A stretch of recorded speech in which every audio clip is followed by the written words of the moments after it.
tentang ibadah. Pendidikan agama Islam PAI ini merupakan mata kuliah wajib di perguruan tinggi umum yang swasta, yang berswasta maupun di perguruan tinggi agama. Bobot mata pelajaran ini 2 SKS. Adapun metode yang saya gunakan pada kesempatan ini itu ada istilahnya DIA atau DIA. D itu delivery, menyampaikan atau dia sistem ceramah.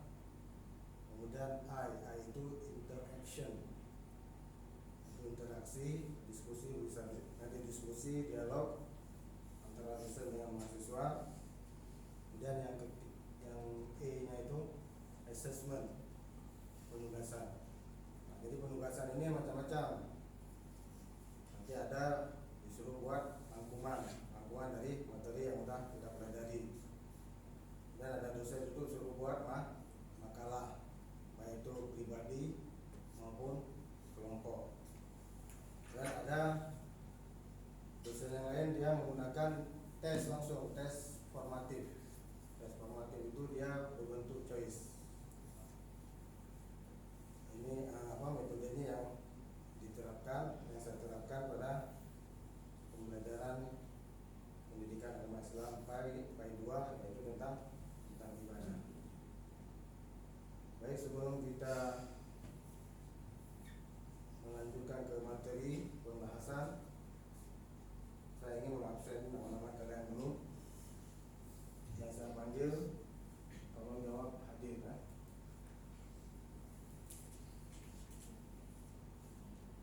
Ahmad Munanda, Ali Ramadana, Aulia Rahmi, Farhani, Fazlina, Putri Mizan Kamila, Maulidati, Maya Siru Rifka, Muhammad Rizki, Muhammad Safa, Muhammad Syahrir, Muhammad Syahrul, Muhammad Syarif Hidayatullah, Muksal Mina, Nailul Fitri, Niswatul Khairah, Rayani, Sri Mulyani, Rayhatun Nisa, Siti Fadilah, Siti Nur Aliza, Fika, dan Zulhelmi. Terima kasih. Sekarang kita masuk ke materi pendidikan agama Islam PAI, yaitu tentang ibadah.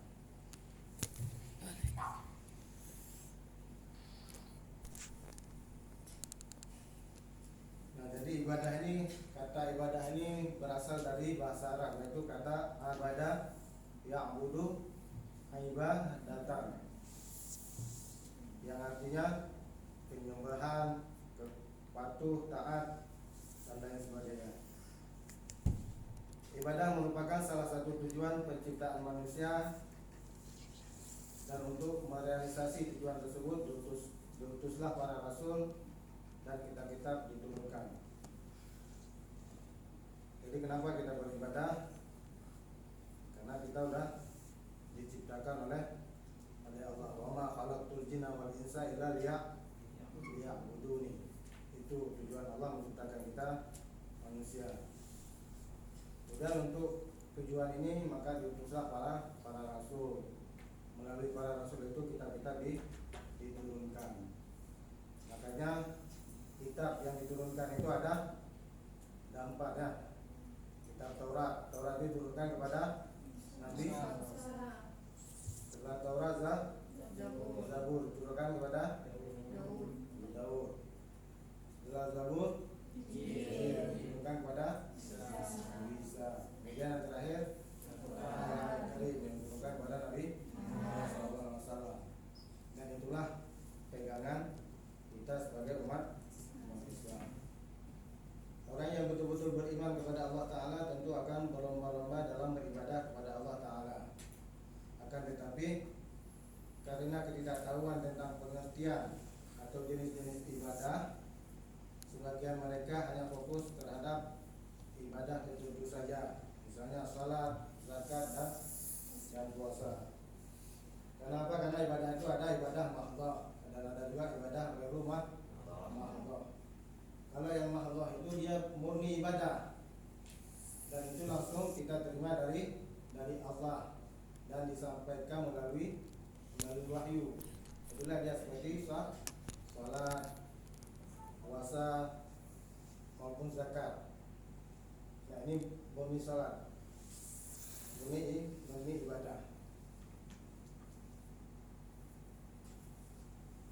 Padahal jenis-jenis ibadah sangatlah banyak. Luas cakupan ibadah dapat kita lihat dari definisi ibadah yang disampaikan oleh Syekhul Islam Ibnu Taimiyah rahimahullah ta'ala. Jadi menurut Imam Ibnu Taimiyah, ibadah itu adalah suatu istilah yang mencakup semua yang Allah cintai dan Allah ridhai, baik ucapan atau perbuatan yang lahir tampak bisa dilihat maupun yang batin tidak nampak atau tidak bisa dilihat.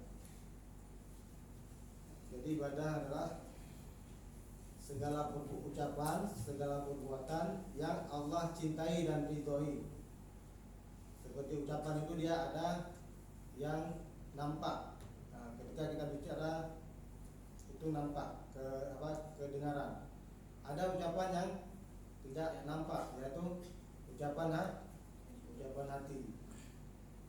Seperti niat itu kan di dalam hati.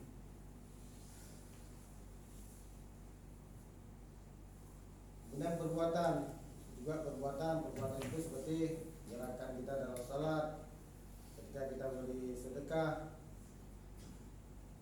ketika kita menolong orang sesama muslim yang lagi musibah atau manusia orang yang lagi musibah. Nah, itu kalau niat kita baik dan Allah cinta dan ridhoi, itu dinamakan ibadah. Itu menurut Syekhul Islam Ibnu Taimiyah. Selanjutnya pembagian ibadah. Jadi pembagian ibadah itu, para ulama membagi ibadah itu kepada dua pembagian. Yang pertama ibadah mahdhah dan kedua ibadah ghairul mahdhah.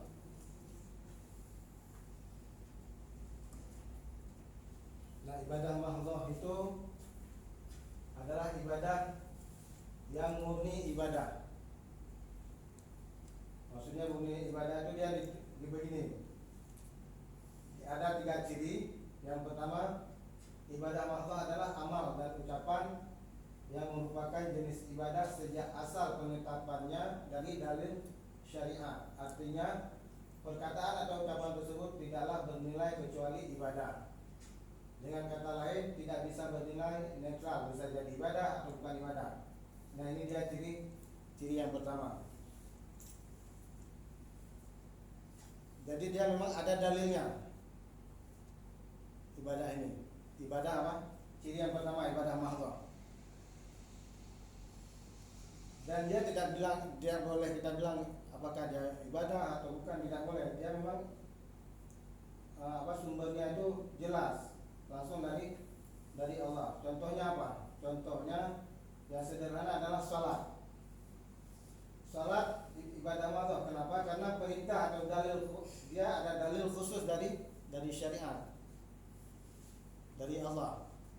Ketika Nabi Isra Mi'raj, disitulah Nabi menerima perintah salat 5 waktu. Makanya dia tidak bilang khusus dari syariat. Sehingga sejak awal mulanya salat adalah aktivitas yang diperintahkan. Jadi yang ciri pertama ibadah mahdhah itu ciri pertama berarti dia ada dalil syariat. Kemudian yang kedua, maksud pokok orang yang mengerjakannya yaitu dalam rangka meraih pahala di akhirat. Jelas, kita salat kita kepingin juga mendapat pahala. Kita bersedekah juga kepingin mendapat pahala. Kita membayar zakat, nanti ini membayar zakat di bulan puasa juga kita kepingin mendapat pahala. Puasa yang sedang kita sedang kita kerjakan juga, kita juga kepingin meraih pahalanya untuk di akhirat nanti. Karena belum tentu semua ibadah kita itu semuanya sempurna, makanya didukunglah sama ibadah-ibadah yang lain. Nah, orang mengerjakan salat pastilah berharap pahala akhirat. Ini dia ciri kedua. Yang pertama tadi apa? Dia ada dalil syariat. Kemudian yang kedua,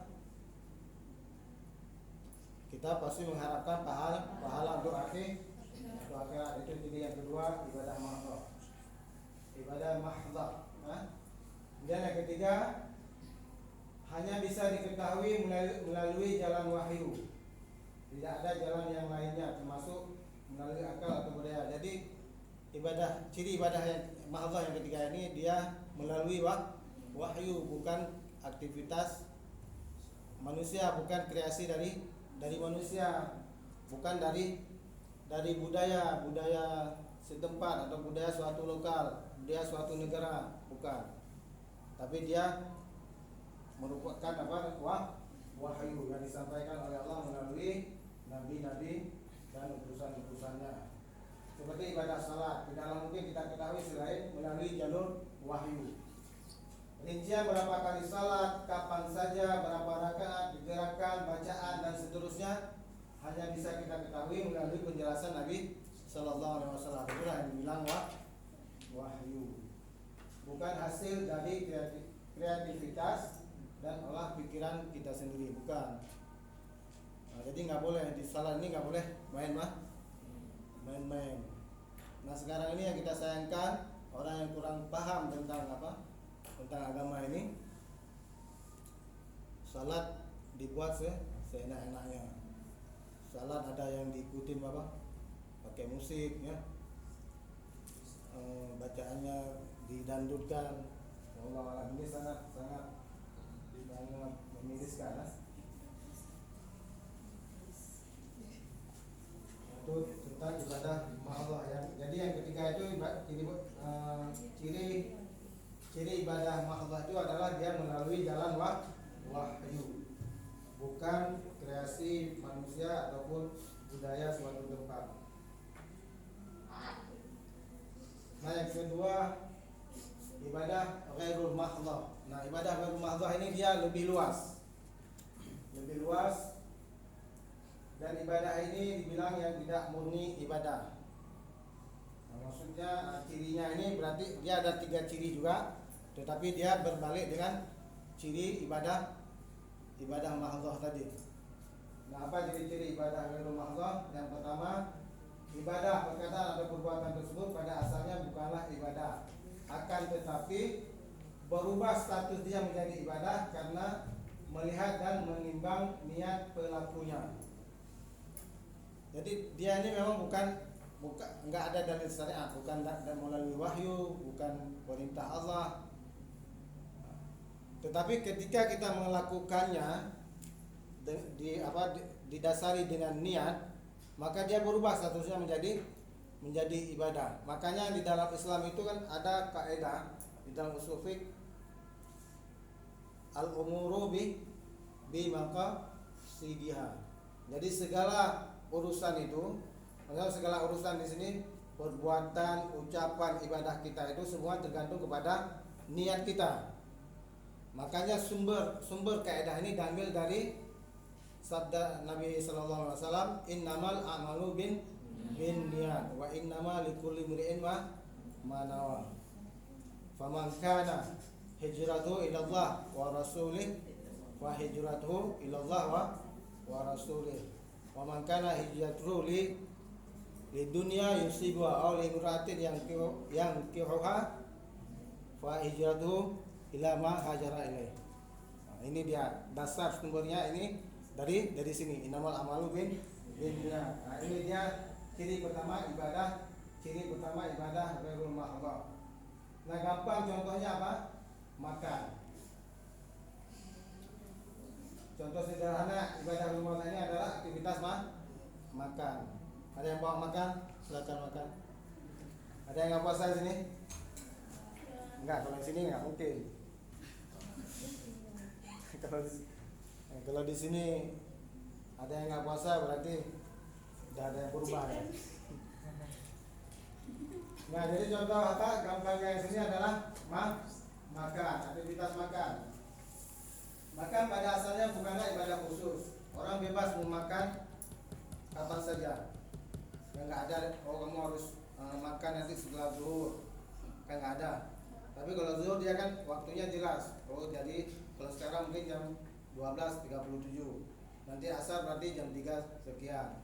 Maghrib nanti jam sekian. Nah, tapi kalau makan kan enggak, kapan kita mau makan ya makan aja. Nah, itu.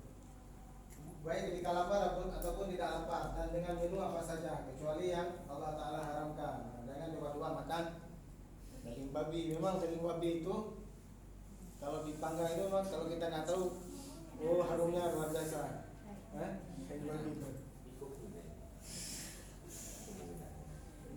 Bisa jadi orang makan karena lapar atau hanya sekedar ingin mencicipi makanan.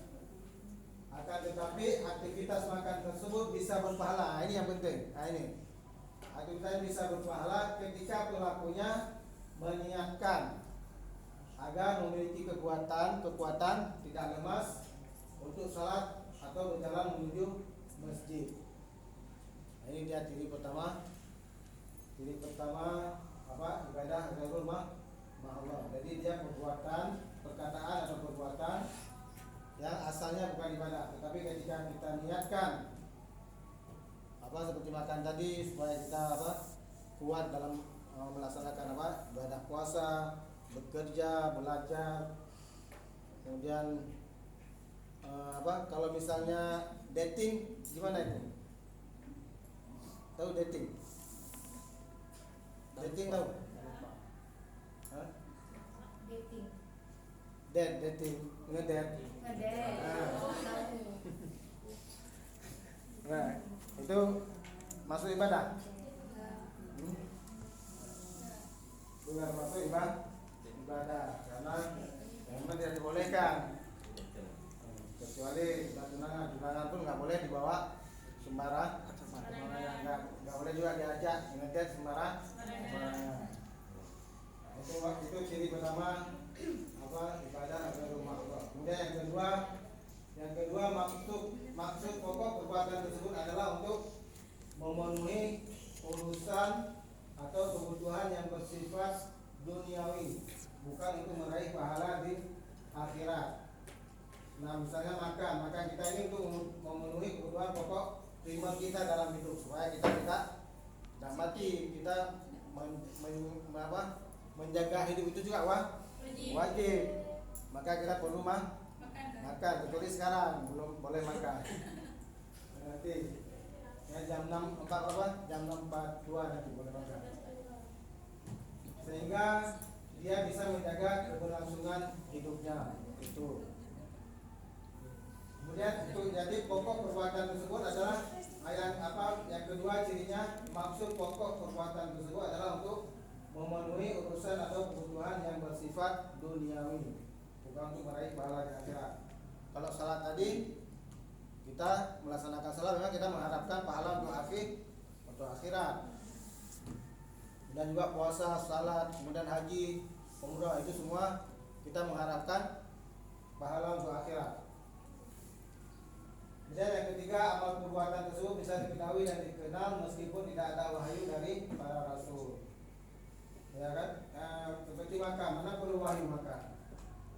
Ketika perut sudah berbunyi, sudah kerok, nah berarti itu dia sudah minta diisi.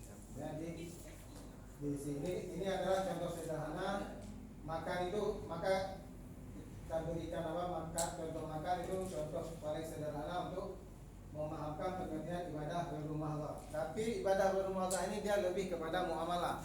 Dia luas. Makan tidur, minum, ya sama lah itu tidur. Nah, tapi walaupun di bulan puasa tidur itu juga ada dibilang ibadah, tapi jangan 24 jam tidur. Bangun tidur bantu orang tua. Kalau memang ada bisnis, giat cari bisnis, apalagi ini mau mendekat hari raya ya kan, mau beli baju hari raya, sepatu baru. Belum lagi nanti keponakan minta apa, minta THR. Itu makanya jangan sepenuhnya juga dipergunakan untuk tidur. Makanya kalian ini masih muda, carilah kegiatan yang bisa mendukung masa depan kalian. Mulai sekarang lah.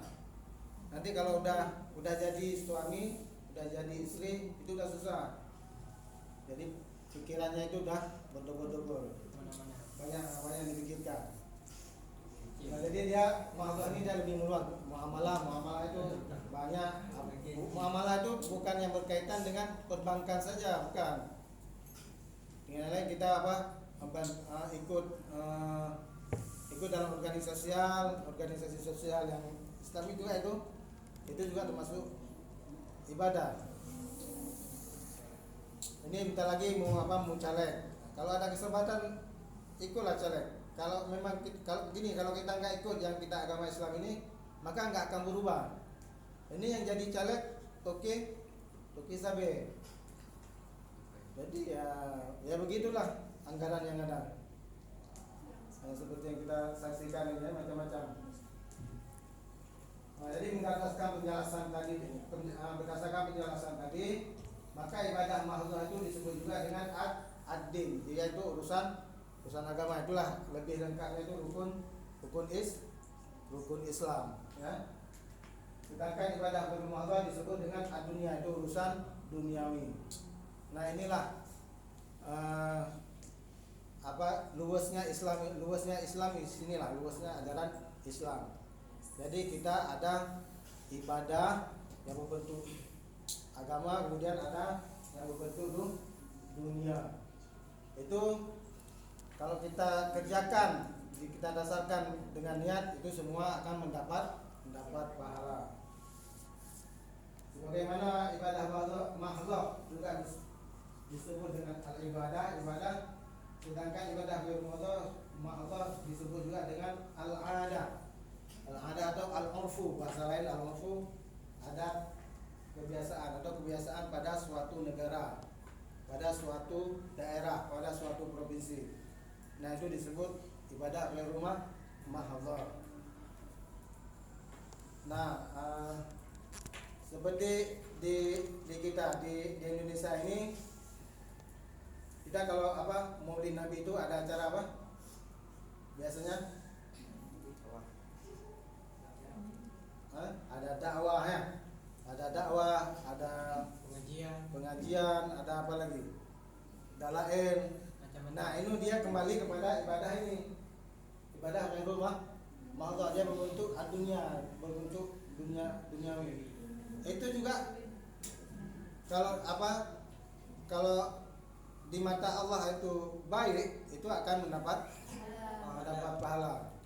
Ganjarannya mungkin kalau kita orang bisnis, kalau kita pengusaha, mungkin kita membantu kegiatan itu, mungkin Allah akan mengembangkan, akan menambah omset kita dalam usaha. Tetapi jangan mengharapkan itu. Niat kita, ini niatkan untuk ibadah. Apa nanti hasilnya dulu serahkan kepada Allah.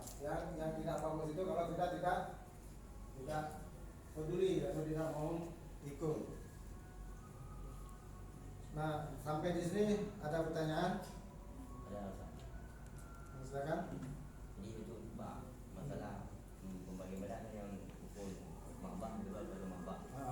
Ini Pak, yang pertama dari Ustaz, yang mahbah, yang pembagian yang kedua, menjelaskan bahwasanya ibadahnya semata-mata hanya mengharapkan pahala dari Allah. Jadi tak punya bagi yang sendiri, ya, bukan orang sendiri, bukan kritikan. Gitu ya. Jadi tak ibadahnya bukan semata-mata untuk mengharapkan pahala, tapi untuk mengharapkan rahmat kasih sayang Allah. Pada demikian, karena kami akan berumpuk kasih sayang rahmat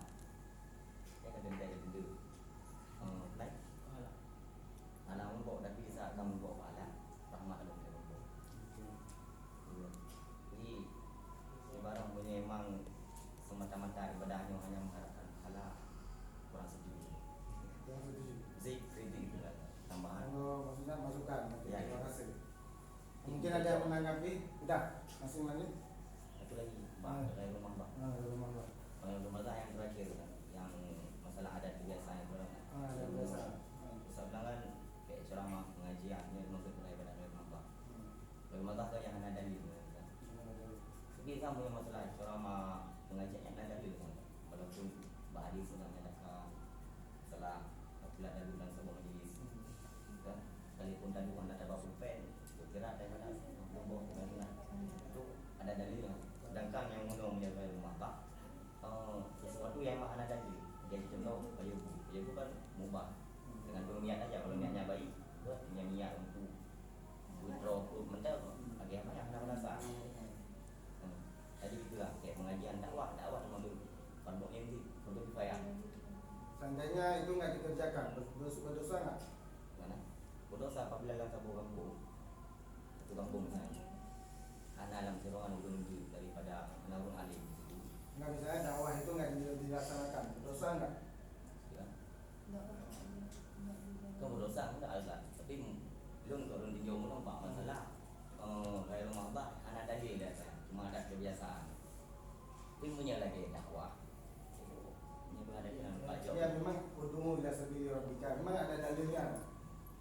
Ada dalilnya kita apa? Untuk berdakwah itu kan. Tapi kalau misalnya kita nggak berdakwah, apakah kita berdosa? Nah, situ dia maksud bedanya apa? Mahdzah dengan rumah Allah di situ. Kalau salat kita nggak kerjakan, kita berdosa. Kenapa? Karena dia ada dalil syar'inya. Memang itu juga ada dalilnya umum, tapi dia tidak ke mahdzah, tapi dia masuk dalam kategori ciri-ciri ibadah mahdzah. Makanya ulama itu membagi ibadah ini kepada dua bagian. Secara garis besar itu pada dua bagian. Kalau misalnya salat, puasa, zakat, membayar zakat, nah itu nggak kita laksanakan, itu kita berdosa. Tapi kalau haji itu bagi mampu, nah ini lain lagi. Punya ibadah mahdzahnya umum lah. Nanti khusus, yang umum malah ibadah di rumah Allahnya. Kamu sudah mulai? Masuk umum Ibadah mahdzah itu ibadah khusus. fardu ain mana? Iya, fardu ain. Timnya yang fardu kifayah yang cuma pada rumah Pak. Fardu kifayah sama pada rumah Allah. Ini yang saya pahami. Oke, terima kasih. Mungkin yang lain ada mau menanggapi Muksamina Julhelmi. Ini dari calon-calon ibu.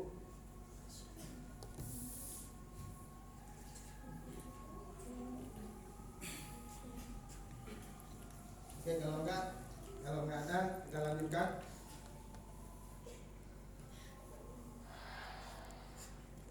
Nah, mungkin di sini ada jawaban yang perlu sampaikan tadi. Rincian ibadah mahdzah. Jadi rincian ibadah mahdzah itu dia ini ada 4 rincian. Yang pertama ibadah hati atau al-ibadat al-qalbiyah. Ucapan hati. Dia ini juga dibagi kepada 2. Ada ucapan hati, qaulul qalbi, dengan amalul qalbi, perbuatan amal hati. Nah, kalau yang ucapan hati gimana? Berbagai perkara akidah yang wajib untuk diyakini. Misalnya keyakinan bahwa tidak ada pencipta selain Allah Ta'ala, keimanan terhadap rububiyah Allah Ta'ala. Kemudian tidak ada yang berhak disembah selain Allah Ta'ala, yaitu keimanan terhadap uluhiyah Allah Ta'ala. Nah, kemudian yang ketiga, beriman terhadap semua nama dan sifat yang Allah tetapkan. Beriman terhadap malaikat, kitab, rasul, dan hari akhir, dan juga qadar dan qadar itu, dan juga beriman terhadap takdir. Nah, ini dia dimasukkan dalam rincian ibadah qaulul qalbi. Ya Pak, apa? Oh, tinggal ada. Pusing. Yang kedua, kita lanjutkan. Yang kedua, perbuatan atau amal hati. Amalul qalbi misalnya ikhlas mencintai Allah Ta'ala, berharap pahala dan ampunan Allah Ta'ala atau rajak, takut akan siksa dan hukumannya, khauf, tawakal hanya kepada Allah Ta'ala, sabar dalam melaksanakan perintah dan menjauhi larangan dan yang lainnya. Inilah dia rincian pertama ibadah mahdoh, yaitu ibadah yang berkaitan dengan hati, al-ibadah al-qalbiyah. Ada dua, ucapan hati atau qaulul qalbi dan amalul qalbi, yaitu perbuatan atau amal hati. Dan yang kedua, ibadah dalam bentuk ucapan lisan atau al-ibadat al-qauliyah. Misalnya mengucapkan dua kalimat syahadat dengan lisan. Nah, itu dia masuk ke dalam ibadah al-ibadah qauliyah, membaca Al-Qur'an, berzikir kepada Allah Ta'ala dengan tasbih, tahmid dan takbir, mengajarkan ilmu agama dan ibadah lisan lainnya. Itu masuk ke dalam ibadah al-qauliyah. Dan yang ketiga, al-ibadah al-badaniyah, ibadah anggota badan, seperti salat, sujud, puasa, haji, tawaf di Baitullah atau Ka'bah, jihad, belajar ilmu agama dan yang lainnya. Itu masuk dalam ibadah al-badaniyah. Karena itu kita harus membawa badan. Yang terakhir apa? Al-ibadah al-maliyah, yang berkaitan dengan harta, seperti zakat, sedekah, menyembelih hewan kurban dan yang lainnya. Inilah dia rincian ibadah mahdhah. Berikutnya kita masuk ke fungsi ibadah. Jadi fungsi ibadah ini ada 3 aspek fungsi ibadah dalam Islam. Ya, yang pertama adalah mewujudkan hubungan antara hamba dengan Tuhannya. Nah, inilah kita beribadah supaya kita muqarabah dengan Allah Subhanahu wa taala. Juga dalam ibadah kita dituntut untuk khusyuk, supaya kita betul-betul bisa dekat dengan Allah Subhanahu wa taala. Dan ini sering kita ulang-ulang, ayatnya ini sering kita ulang-ulang kita baca di dalam salat, yaitu iyyaka na'budu wa iyyaka nasta'in. Jadi supaya apa? Supaya kita terbebas dari penghambaan terhadap manusia, harta benda dan hawa nafsu. Kita hanya berhamba kepada Allah Subhanahu wa taala. Kemudian yang kedua, fungsi ibadah kedua adalah mendidik mental dan menjadikan manusia ingat akan kewajibannya. Jadi kita juga ada kewajiban. Kita sebagai manusia juga ada kewajiban, apakah memberi nasihat. Kemudian ketika kita salat itu, apakah salat itu juga bisa merubah mental kita, menjauhkan diri dari perbuatan yang keji maupun mungkar. Nah, jadi contohnya di sini ketika Al-Qur'an berbicara tentang salat, ini di dalam surah Al-Ankabut ya, Allah berfirman, "Utlu ma uhiya ilaika minal kitab wa aqimis shalah." Bacalah apa yang telah diwahyukan kepadamu, yaitu Alkitab Al-Qur'an, dan dirikanlah salat. Inna salata tanha 'anil fahsya'i wal munkar. Sesungguhnya salat itu mencegah dari perbuatan keji dan munkar. Wa la dzikrullahi akbar. Dan sesungguhnya mengingat Allah atau salat adalah lebih besar keutamaannya dari ibadat-ibadat yang lain. Wallahu ya'lamu ma tasna'un. Dan Allah mengetahui apa yang kamu kerjakan. Jadi dalam ayat ini Allah ingin menjelaskan bahwa fungsi salat adalah mencegah dari perbuatan keji dan munkar. Maka dengan salat diharapkan manusia itu dapat mencegah dirinya dari perbuatan yang merugikan tersebut.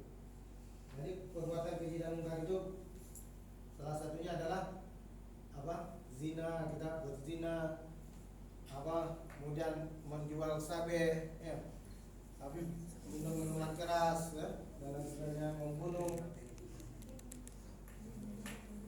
mencaci maki, itu juga termasuk perbuatan keji. Karena itu Allah tidak akan menerima semua bentuk ibadah kecuali ibadah tersebut membawa kebaikan bagi dirinya dan orang lain. Makanya Allah itu menegaskan jadi di dalam hadis kudusinya, kalau kita itu membunuh satu orang di muka bumi ini, jadi seolah-olah kita telah membunuh seluruh manusia yang ada di dunia. Itulah Allah ingin menjaga diri kita. Maksud mengharapkan dari kita untuk menjaga diri dari perbuatan yang tidak diridhoi. Nabi bersabda yang artinya barang siapa yang salatnya tidak mencegah dirinya dari perbuatan keji dan munkar, maka dia hanya akan bertambah jauh dari Allah. Nah, kadang-kadang kita salat 5 waktu itu berjamaah terus. Dan sering kita yang paling duluan ke masjid. Nah, tapi kita dalam praktek sehari-hari, dalam perbuatan sehari-hari kita masih belum berubah. Nah, ini berarti ada yang keliru di dalam diri kita. Makanya kita perbaiki dulu apa yang salah pada diri kita. Dan yang terakhir, melatih diri untuk berdisiplin. Dalam pelaksanaan salat, kita sebelum salat itu harus berwudu. Dan setelah itu berdiri. Setelah takbiratul ihram berdiri, ruku, sujud dan aturan-aturan lainnya sesuai yang dituntut oleh Nabi Sallallahu Alaihi Wasallam. Nah, ini adalah semua bentuk disiplin. Begitu juga kalian mau kuliah. Kuliah itu kan ada aturan, ada disiplinnya. Pertama kalian harus apa? Kalau ingin kuliah, pertama yang kalian lakukan apa? Harus mendaftar dulu. Tanya persyaratannya apa, dikumpulkan dulu berkasnya. Setelah selesai baru didaftar. Setelah daftar nanti yang minta akun harus diusahakan akun. Nah, dia itu ada aturannya supaya apa? Supaya kita disiplin. Nah, nanti ketika kuliah harus masuk jam 8, maka kita harus datang sebelum jam 8. Sebelum jam 8 kurang 15 lah. Nah, jangan kalah kita sama orang seberang. Orang seberang belah laut. Orang seberang itu kalau masuk kuliah itu jam 8, setengah 8 itu mereka udah ada di kampus. Malah mereka dulu yang menunggu guru. Nah, jadi inilah kayak ibadah. Masa kita sebagai orang Islam udah dalam sehari itu 5 kali kita beribadah nggak bisa disiplin, berarti kan ada yang salah pada diri kita. Makanya jadilah diri sendiri, tapi jangan pernah bosan untuk menjadi orang baik.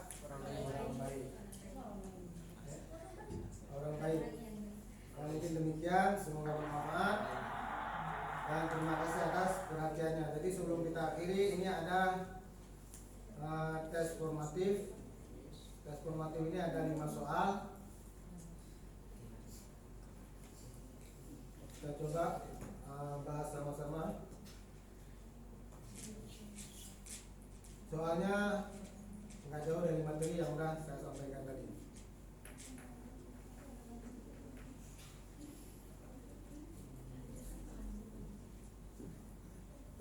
Nah, ini ada 5. Siapa yang menjawab soal yang pertama? Nah, soal yang pertama, kok belum muncul?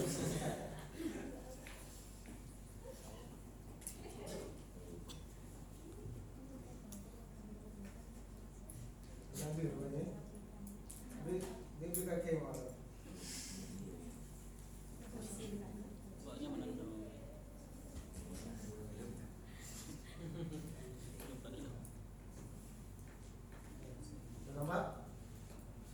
Ini tes formatif. Ada 5 soal. Yang pertama, ini saya baca. Bukan apa ya? Saya baca. Jelaskan konsep ibadah menurut Ibnu Taimiyah. Yang A, semua yang Allah cintai dan Allah ridhoi, baik ucapan atau perbuatan, yang lahir maupun yang batin. Yang B, semua yang Allah cintai dan Allah ridhoi, baik ucapan atau perbuatan yang batin. Yang C, semua yang Allah cintai dan Allah ridhai baik ucapan atau perbuatan yang lahir. A. Siapa yang menjawab A? Semua A.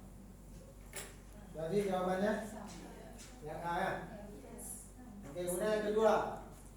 Siapa yang kedua? Muhammad Syarif. Coba Muhammad Syarif. Jelaskan macam ibadah. A. Ibadah mahdhah dan ghairu mahdhah. B. Ibadah ritual dan sosial. C. Ibadah wajib dan ibadah sunnah. Yang A. Betul yang A? Betul kan? Kemudian yang ketiga. Yang ketiga siapa ini? Oh, Maulidati yang ketiga. Coba Maulidati yang ketiga baca. Apa yang dimaksud dengan ibadah mahdah? Allah. Apa yang dimaksud dengan ibadah mahdah? A. Ibadah murni yang langsung berhubungan dengan Allah. B. Ibadah murni yang langsung berhubungan dengan manusia. C. Ibadah muamalah. A. Ibadah murni yang langsung berhubungan dengan Allah, itu seperti sholat, puasa, membayar zakat, haji ya. Dan yang keempat, tunggu, yang keempat. Apa yang dimaksud dengan ibadah ghairu mahdhah? Yang A, ibadah murni yang langsung berhubungan dengan Allah. B. Ibadah tidak murni yang langsung berhubungan dengan manusia. D. Ibadah muamalah. Yang mana jawabannya? Ghairu mahdhah. Apakah A, B, atau C? Atau semuanya betul? B ya, dia tidak murni, ibadah tidak murni yang langsung berhubungan dengan manusia, seperti contoh tadi apa Makan. minum, Air. itu juga Termasuk. ya. Yang kelima, apa fungsi ibadah bagi manusia? A. Mendekatkan diri dengan manusia. B. Mendekatkan diri dengan Tuhan, ke Allah. B.